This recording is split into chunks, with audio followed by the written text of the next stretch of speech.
ஆனால் இங்கே அப்படி இல்லை. மண் உலகை பற்றி எனக்கு கவலை இல்லைப்பா, எனக்கு விண் உலகம் தான். நீ மண் உலகில் நீ சண்டை போட்டாலும் எனக்கு பிரச்சனை இல்லை, எப்படியோ நீ அங்கே வந்து சேர்றியா, அதுதான் நான் பார்க்குறேன். அதுதான் நீங்கள் சொல்கிறார். பிளவு ஏற்படுத்த வந்தேன், பிளவு உண்டாக்கவே வந்தேன் என்று எங்கிருந்து வந்தார்? மண் உலகுக்கு, விண் உலகத்திலேருந்து வந்தார். அப்போ இங்கே பிளவு ஏற்பட்டாலும் பரவாயில்லை, நீ அங்கே பிளவுலா வாழ்கிறாயா, இவ்வளோதான் வேணும். இப்போ அங்கே வரக்கூடியவர்கள் அனைவரும் நம்பிக்கையுடையவர்களாக இருக்க வேண்டும் என்பதுதான் இங்கே கடவுளுடைய, அதாவது இயேசுடைய போதனையின் கருத்தாக இருக்கிறது. அந்த அடிப்படையில் படித்து பாருங்கள். மண்ணுலகில் தீ மூட்ட வந்தேன். இந்த தீ தான் எந்த தீ? அதாவது காஸ்பல் ஆஃப் ப்ராஸ்பரிட்டி, அல்லது செழுமையின் நற்செய்தின்னு வைத்துக்கொள்வோம். ப்ராஸ்பரிட்டி அடிக்கடி யூஸ் பண்ணுறதுனால, ஆங்கில வார்த்தையாக இருக்கிறதுனால ஆங்கிலம் புரியாதவர்களுக்கு அது புரியாமல் போய்விட வாய்ப்பு இருப்பதால் மொழிபெயர்ப்பு சரியென்றோ தவறென்றோ எனக்கு தெரியவில்லை. இருந்தாலும் செழுமையின் நற்செய்தி என்று நாம் அதை வைத்துக்கொள்வோம். மற்றொன்று சிலுவையின் நற்செய்தி. சிலுவையின் நற்செய்தி என்றால் செழுமையின் எதிர்மறைன்னு சொல்கிறோம்லே, ஆப்போசிட்டான மீனிங் கொண்ட ஒரு நிலை தான் சிலுவை நற்செய்தி. செழுமை நற்செய்தி, சிலுவை நற்செய்தி என்று உலகத்தில் 2 இருப்பதாக நம்முடைய 16ஆம் பெனடிக்ட் திருத்தந்தை அவர்கள் கூறியிருப்பதை பார்க்கிறோம். அருமையான வார்த்தைகள். 21ஆம் நூற்றாண்டில் கண்டுபிடிக்கப்பட்ட ஒரு வார்த்தை என்று சொல்லலாம். இந்த கால அறிகுறிக்கேற்ப கண்டுபிடிக்கப்பட்ட வார்த்தை. இதே பொருள்தான் அன்று இயேசு பேசுகிறார். பிளவு ஏற்படுத்துவது என்பது இவ்விரண்டு நம்பிக்கையாளர்களிடையே தான்.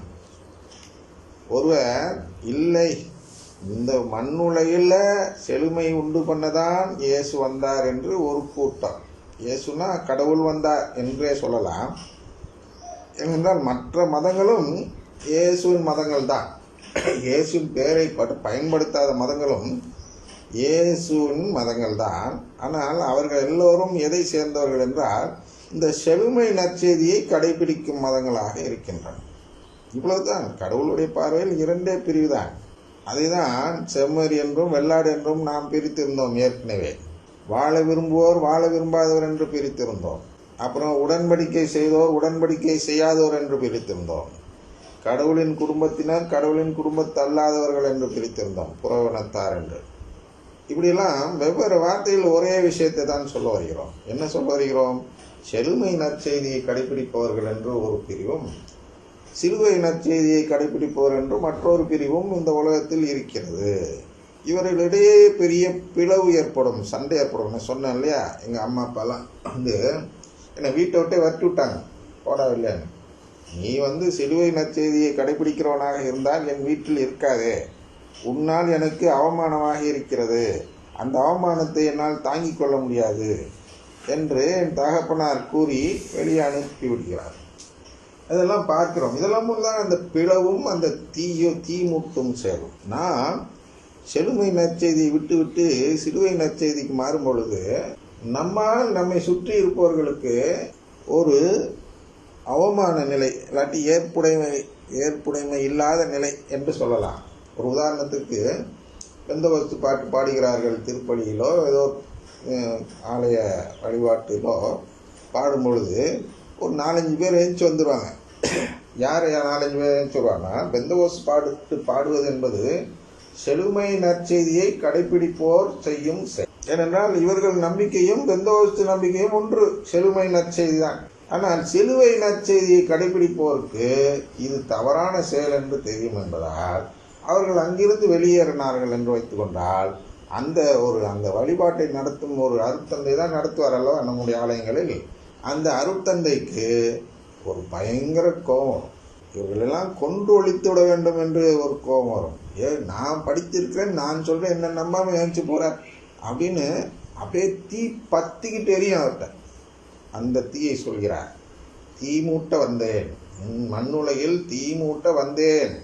அப்படியே அந்த தீ இருக்கு பாருங்க, உங்களுக்கும் அந்த அனுபவம் வந்திருக்கும், உங்களுக்குடையும் அந்த தீ வந்திருக்கும். என்னன்னா, நீங்கள் ஒரு பெரிய ஆள் அப்படின்னு நீங்கள் நம்பிட்டு இருக்கும்போது ஒருத்தவங்களை நீங்கள் பெரிய ஆள் இல்லைன்னு சொல்லிவிட்டால் அதை உங்களால் பொறுத்துக்க முடியாது, உங்களை அறியாமல் சண்டை போட ஆரம்பிக்கும். அது போன்று ஒவ்வொரு அருட்தந்தையிடையும் அது வரும். என்ன வரும்?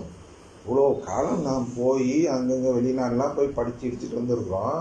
இந்த 4-5 பேர் என்னமோ இவங்க மட்டும் கண்டுபிடிச்ச மாதிரி எழுந்துச்சு போகிறாங்க அப்படின்னு அந்த அருட்தந்தை அவர்கள் கோபித்து கொள்வார்கள். அதுதான் அந்த தீ மூட்டுறதுன்னு என்ன? கோபம், ஆக்கினை, கோபாக்கினை என்று சொல்கிறோம். அதான் மகாபாரதத்தில் தர்மர் என்ற ஒருவர் இருப்பார். யுதிஷ்டர் என்று வடமொழி சொல், தமிழாக்கம் என்பது தர்மர், அதான் மூத்த பையன். அவர் எந்த பாவமும் செய்யாதவர் என்று நம்பியிருந்தார்கள். அதனால் அவர் பூண்டோடு கைலாசம் போனார்கள். பூண்டோடுன்னா நம்முடைய எளியா போனார் அல்லவா, தேர் வந்தது, அதில் ஏறி போனார், விண்ணகம் சென்றார் என்று பார்க்கிறோம்ல. அது போன்ற நம்பிக்கை இந்து மதத்தில் ஒன்று இருக்கிறது. இறுதியில் இந்த பாண்டவர்கள் ஆகியோரும், இந்த திரௌபதியும் நினைக்கிறேன், அவரும் கிருஷ்ண பகவானும் அந்த தேரில் ஏறி செல்கிறார்கள். வடமொழியில் வேறு மாதிரி இருக்கும், இங்கே நம்ம இதில் தேர் தான் இருக்கும். அங்கே நடந்து போகிறாங்க, மலை ஏறி போகிறாங்க, அப்படியே செத்து போகிறாங்க ஒவ்வொருத்தரான்னு வரும். அப்போ ஒவ்வொருத்தராக இறந்துக்கிட்டு வராங்க. அப்போ ஒவ்வொருவரும் சாகும்போதும் அந்த கேள்வி கேட்கிறார்கள். என்ன கேட்கிறார்கள்னா, அந்த கிருஷ்ண பகவானிடம் கேட்கிறார்கள், இவர் என்ன பாவம் செய்தார், இவர் ஏன் செத்து போகணும் அப்படின்னு கேட்கும்போது அவர் ஒவ்வொரு பாவமும் விளக்கிட்டு வருவார். அப்போ தர்மர் என்றவர் பாவமே செய்யாதவர் என்று நினைத்து கொண்டிருக்கும் தர்மர் அவரும் சாகும் நிலை வருகிறது. அப்பொழுது கேட்கிறார், யாரிடம்? பகவானிடம், கிருஷ்ண பகவானிடம். அப்பொழுது அவர் சொல்கிறார், ஏனப்பா, திரௌபதி ஆடை உரியும் பொழுது உன்னுடைய சகோதரன் கேட்கிறார், என்னப்பா நம்ம மனைவியுடைய இது போயிட்டு இருக்கு, நீ அமைதியாக உட்காந்துருக்கே, நீ சொன்னால் தானே நாங்கள் சண்டை போட முடியும் என்று பீமன் கேட்கிறாராம். அப்பொழுது இந்த தர்மர் சொல்கிறார், நீ ஒரு கைப்பிடி எள் எடுத்து என் மூஞ்சில போடு அப்படின்னு சொல்கிறார். அவர் எள் எடுத்து போடுறார். அந்த முகத்தில் அந்த எள்ளு பட்டதும் அப்படியே பொறிஞ்சிருச்சான். இந்த இதுலலாம் தாளிக்கையில் போடுவாங்க தெரியுமா, எண்ணெயில் போட்டு வறுக்கும் பொழுது அது பொரியும் டடப்படான்னு அந்த எள்ளு பொரி. அது போன்று எள்ளும் கொள்ளும் பொரிகிறது அப்படின்னு சொல்லுவாங்க இந்த வழக்கல். இதுதான் அந்த முகத்தில் போட்டோன்னா எள்ளெல்லாம் அப்படியே சூட்டில் பொரிஞ்சிச்சான். அவ்வளோ சூடு, அவன் கோபம் மனக்குள்ள இருந்துச்சான். அது போன்று கோவப்பட்டாலே பாவம், அதனால செத்து போன்னு சாப்பிட்டுட்டாங்க. அது கொடுங்க, அதை நம்ம விமர்சனம் செய்யலை. நாம் இங்கே வருகிறோம் என்றால், அந்த தீ மூட்ட வந்தேன் என்று சொல்கிறார்களோ, அந்த தீ எங்கே இருக்கிறது என்றால் நம்முடைய உள்ளத்தில் இருக்கிறது. நாம் கோபப்படுவோம் எப்பொழுது? நான்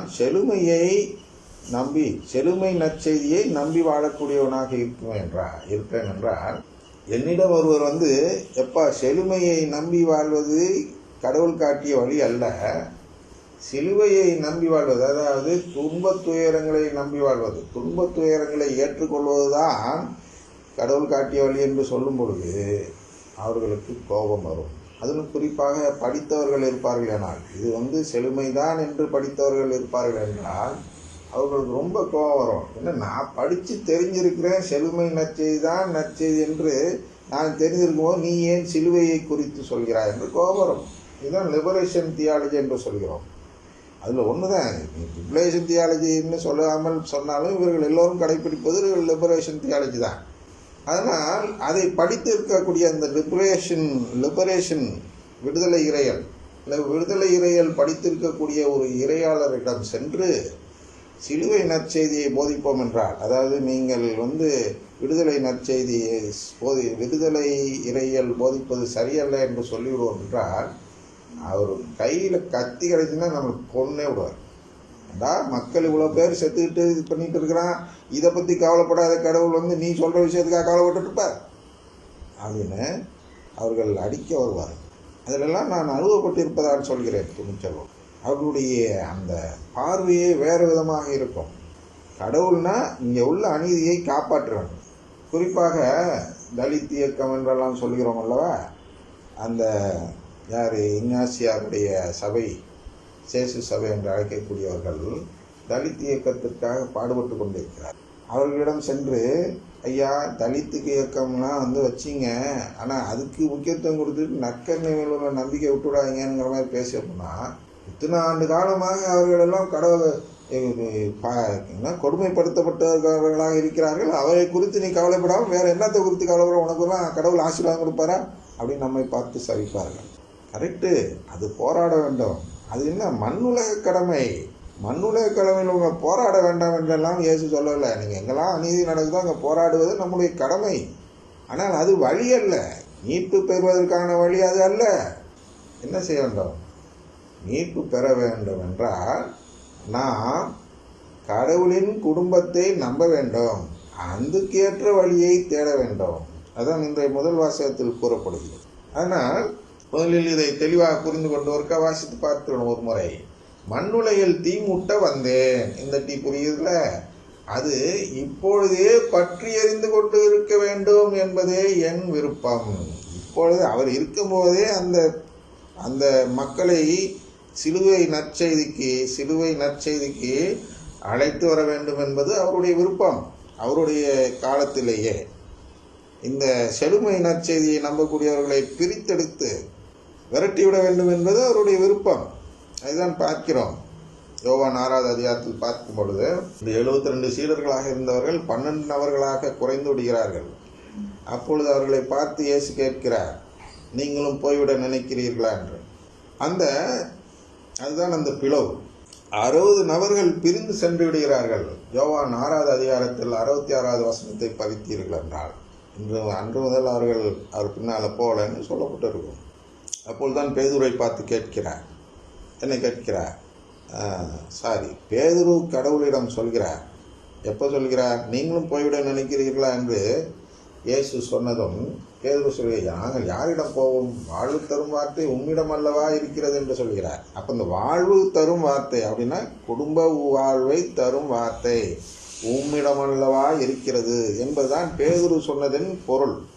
பெந்தோசு பாட்டில் இருக்கக்கூடிய அந்த பெர்க்மான்ஸ் பாடலிய பாடலில் உள்ள கருத்து என்பது அந்த குடும்ப வாழ்வு என்பது பொருளில் வராது.